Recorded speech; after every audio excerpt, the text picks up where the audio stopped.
Hey YouTube, right here. Another little random rant. And this one's about, basically victim complexes and what I've been seeing on both sides of the aisle in as far as, left wing versus right wing, yada, yada, yada. And that is, you cannot go ahead and constantly insult someone, constantly cause problems for someone, and expect them to not retaliate in some way, shape, or form. Now, the right's been guilty of this in the past, and the left is definitely guilty of it in the present. But how do we address it? Well, unfortunately, we really can't. It comes down to these groups deciding at the same time to act in a respectful way toward one another. Now, a lot of left-leaning people, I don't expect that to happen, since they're all like, oh, well, it's okay to punch a Nazi. Not going to disagree with that, but the thing is they're classifying just about anyone as Nazis. Hell, I've had leftists sit there and declare me a Nazi just because I don't think that minorities deserve special treatment. I think they should be treated the same as the majority. Kind of weird, huh? A Nazi sitting there and saying that minorities should be treated the same way as the majority. Now, if you don't see the cognitive disconnect there, you need to get out more. Maybe do some reading. But the thing is they say that it's okay for them to punch a Nazi, and in essence, they're also saying it is not okay for that Nazi to punch back. They're celebrating violence against people based off of political or ideological beliefs, while calling their opponents bigots. No, that isn't how it works.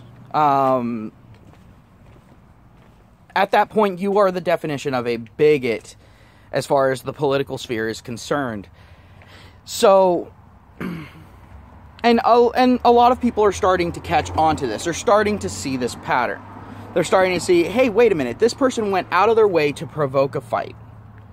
Even started the physical altercation by either impeding someone's movement when the person's trying to get away, making the person feel threatened, whatever. And then saying, oh, look at the big, bad, mean man, when that person asserts themselves. So, I like to think that there are still quite a few intelligent people out there. Maybe not absolutely brilliant, but at least, intelligent enough to navigate life. Unfortunately, that belief has definitely been shaken, given the state of, universities and just the political sphere in general. Hell, even the social sphere. It's gotten really dicey as far as that belief is concerned. But I'm seeing more and more and more people starting to call out this leftist bullshit. And they're continuing to call out, the right-wing bullshit, but that's nothing new. The right-wing's consistently been called out. But the thing is now the left is starting to get called out, and they don't like it. They've been sitting there saying, yeah, freedom of speech, until that freedom of speech is starting to knock their dick into the dirt, and all of a sudden, yay, censorship! Yeah, okay. See, that's how dictatorships start. You know, it starts with, I'm for the people. I'm for your best interest. Then once that person or people get into power, all of a sudden, well, I'm so for your interest that I know what you need better than what you know that you need. So sit down and shut up and let me do what the fuck I need to do. And that's when you end up with actual, you know, dictators. Because at that point, if someone's sitting there and doing something that they know is wrong, eventually they're going to get worn out. I forget who it is that basically in essence said this, but if they're doing it thinking that it's for your benefit, if they've actually got themselves convinced, or themselves convinced that it's for your benefit, that it's for your own good, they will keep going constantly, 24 hours a day, 7 days a week, 365 days a year. And that is when you really get the most oppressive regimes out there.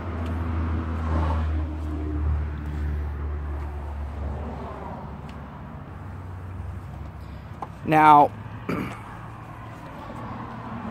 a lot of these, you know, it's gotten kind of difficult when I'm online to tell the difference between trolls and people being serious, and it's on both sides, and it's so tiring trying to figure it out, because then you have to engage a person and see where they are. If they are overly stereotypical, more than likely it's a troll.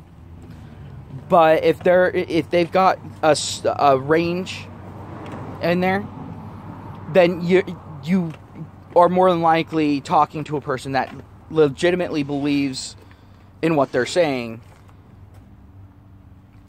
And at that point, you feel sorry for the person, because the thing is at that point, this person is more than likely denying reality. I've noticed that on both sides, the zealots will absolutely deny any sort of reality or any sort of validation of even one argument on the other side's points. Now,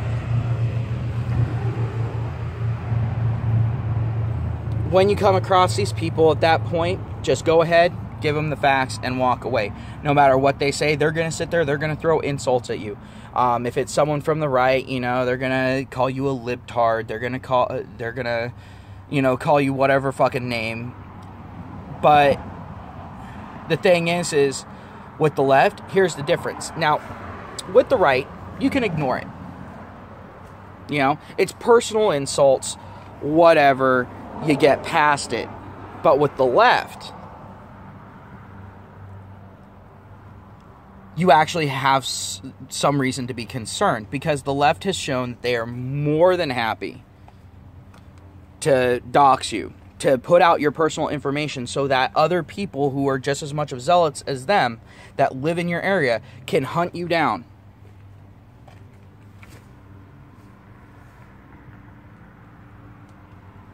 Commit violent acts against you, damage your property, contact your place of employment to lose you your job, you know, go after your kids. The list goes on and on. And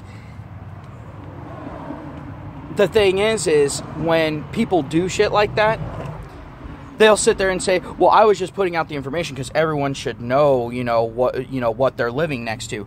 No, actually, that's not their business. That's not their concern. And at that point, all you are doing is exposing this person to violence.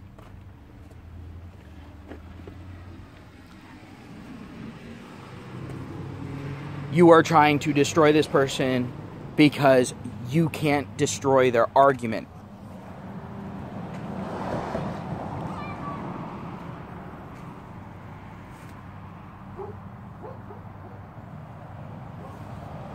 But when you find yourself in that position, if you're contemplating doing that, you might want to actually take a look at their argument and what it is about it you can't defeat. Now, there are some times when I'm arguing with leftists, they use what's called circular logic, and that means, well, I'll give you an example. They'll sit there and say, oh, well, you know, women have always been told, you know, what they can and can't wear, what's acceptable, what's not. And then they'll go on a tirade and end up at a point of, well, now we've got you know, men in charge of air conditioning. You know, they can't directly tell women, you know, what's acceptable, what's not acceptable, but they can control the air conditioning, making them wear more. You know, and then all of a sudden it becomes a self-propagating thing, because then it loops back around, and they're like, oh, well, you know, this is just a continuation of men dictating what women can wear, and around and around and around we go. There's only a few ways to derail that sort of thing, if there is even a way to derail circular logic, because it is a self-propagating thing, so you have to break the cycle. The best way that I found with that one was, all right, you're saying that women have had what they can and cannot wear, what's considered socially acceptable and what's not socially acceptable. Who was telling them that? Was it really men? I mean, yeah, you know, way the fuck back, yeah, it was men. But what about nowadays? Who owns the vast majority of fashion magazines? Who owns the vast majority of these tabloids that sit there and, you know, tell women what the latest fashion faux pas are, so on and so forth? When you look at it, it's women. And then they're like, well, that's just internalized misogyny. Or it might be the fact that they watch trends and they are letting people know. It might be that society has differing tastes that are constantly evolving. What's trendy now won't be trendy later. This is not specific to fashion. This goes with everything. I mean, we see it in the gaming world. We see it in the tech world. We see it in politics. We see it in school teaching systems. We see it all over the place. Everything is consistently changing because society is consistently changing. And it tends to go in cycles. Not a lot of people pay enough attention to recognize those cycles. So they keep buying these magazines and so on and so forth. Now, take how long I just went ahead and explained the circular logic, and then take a look at my way of derailing it. You'll notice something. It takes a lot longer to derail circular logic than to run through an entire circuit of the circular logic. And I didn't even put everything into my explanation because it goes much, much deeper than that. But I don't have an hour and a half to throw onto a video.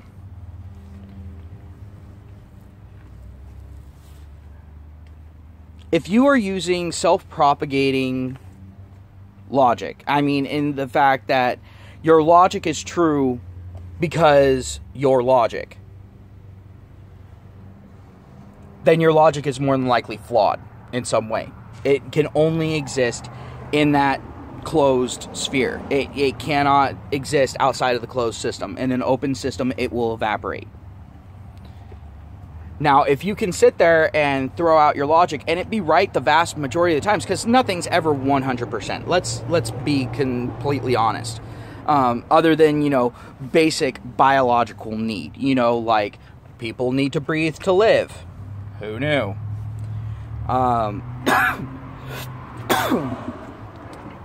You know, people need to eat to live. To a degree, yes. Technically, they can get away with it if they go with an all-liquid diet, you know, and put in all the fiber that they need, you know. But that is an extreme circumstance. Most people aren't going to go that way. You also have intravenous, but that destroys your veins. So that's a temporary stopgap. The fact is that most logic has its exceptions. It has its outliers. Every situation has that. Like, when I sit there and I say men, for the most part, I am acknowledging that there are some women out there that are stronger than your average woman, that are going to be on the top end of that, and that there are some men that are on the lower end of the male scale. And when those two overlap, you end up with in a situation where a woman is actually physically stronger than a man. But those are outliers on both ends. So you've got upper percentage and lower percentage being necessary.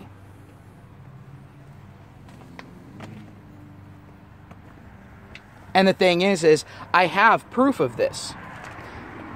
Because feminists who are sitting there and arguing, you know, that women are just as capable of men, are sitting there and arguing for more protective laws for women. Harsher penalties for men when they come into physical conflict with women.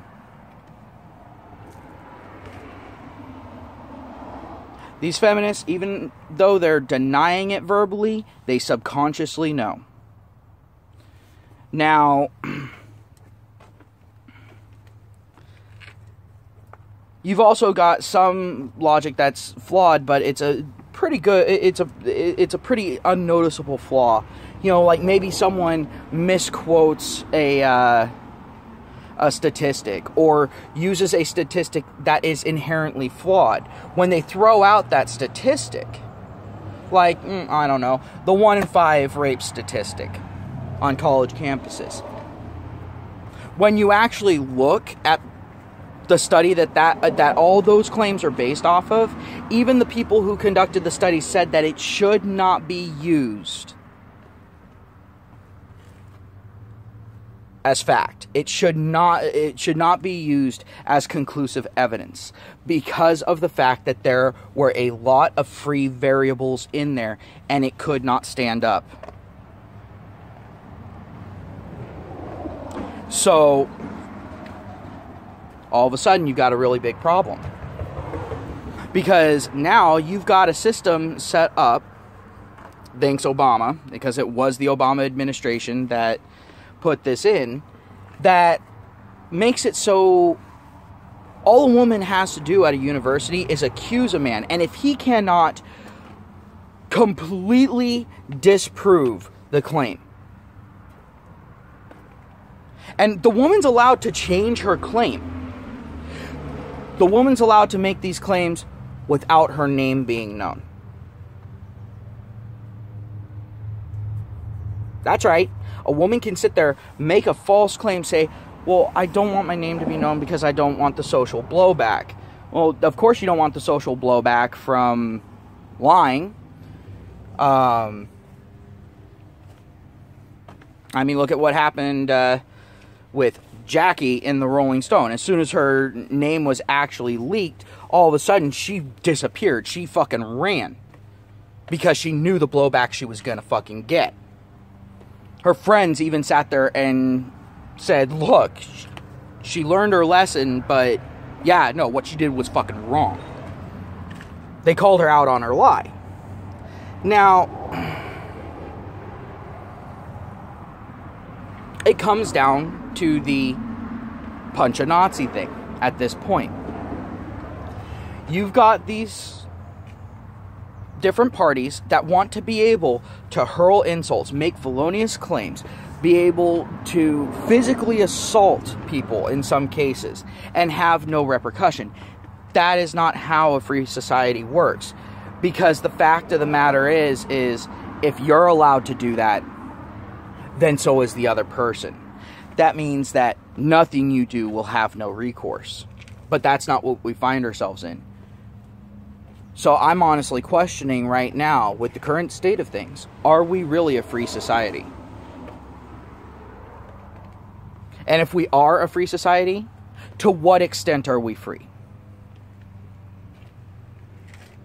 Now, I'll probably make another video about men's freedom, because the thing is I'm not a woman. I don't understand every last thing about women. Big shocker. Guy doesn't know exactly what women are thinking. But I sure as hell know what it's like to be a man. I sure as hell know what it's like to be white. I sure as hell know what it's like to be straight. And I'm hearing all these arguments made from, well, my experience as a insert, ethnic group, sexual orientation group, gender, whatever. At that point, you're arguing only from your perspective. And the thing is my perspective is just as important as yours.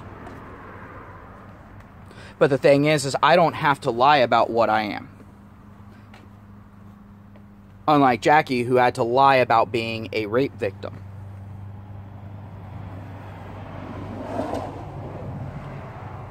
Unlike that woman who claimed to be black, but it came out, no, she just got a lot of sun.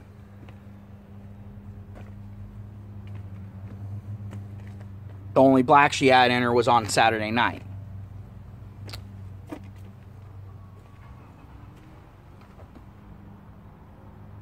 I think you get my point. The thing is when you argue from that position, it's based off of your personal experiences, which can honestly be skewed because it's also arguing your position from your perspective. The thing is you can have multiple people looking at a situation, and for as many different people as you have there, yeah, you're going to have a lot of the stuff the same, but you're going to have minor differences. You're going to have at least one difference per person. So if you've got thousands of people arguing from their own perspective, that's 1,000 inconsistencies that you're going to have in the stories. Minimum. So then, how do you weed out the inconsistencies? Well, obviously you can observe them. Or you can go ahead and just take what actually matches. But that only works for so long, because then people will go ahead and sit there, get together, say, oh, well, we'll say this, and so then people will think it's true, and then we can get X, Y, or Z. Now, people that do that honestly sicken me, because the thing is they're actually impeding progress. They're taking resources from actual problems. And you know what? I'm going to bring her up. Anita Sarkeesian, perfect example. She's sitting there saying, oh, well, video games cause sexism. It's the same type of argument that they tried to use when they tried to say that video games make people more violent. It was completely disproven.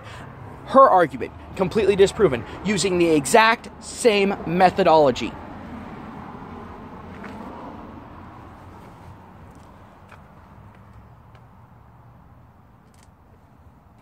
And hell, even their own studies, like when you actually go ahead and look at their studies and look at the data that they don't tell you, all of a sudden you get a very different story. I mean, hell, she went before the UK, said, oh, women are being so abused online. But the same study that she sat there and quoted, she only quoted the sexual abuse, which is the only area where women were mistreated more. In all the other areas, men were mistreated more by such a far margin that women almost didn't make the graph in each one.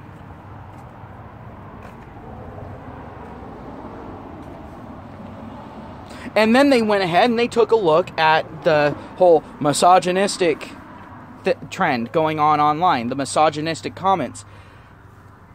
over half of the comments came from other women. So, here's the thing. When you're constantly disproven, you might want to rethink your position. Now me, I do that. If I'm sitting there and I say something and someone's like, no, you got this, and this that you're not considering, I'll take a look at it and go, oh shit, alright, I was wrong. But that's someone who's trying to actually find a solution. It's actually trying to find some level of truth. Let's just go ahead and be honest about this, alright? If you're using circular logic, more than likely you are authoritarian as far as your beliefs are concerned.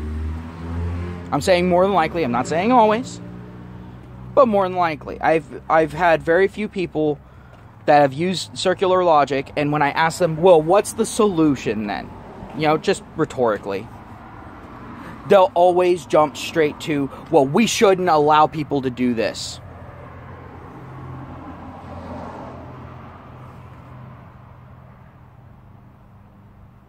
Wow.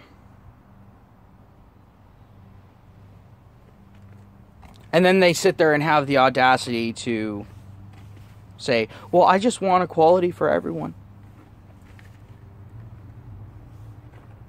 Really?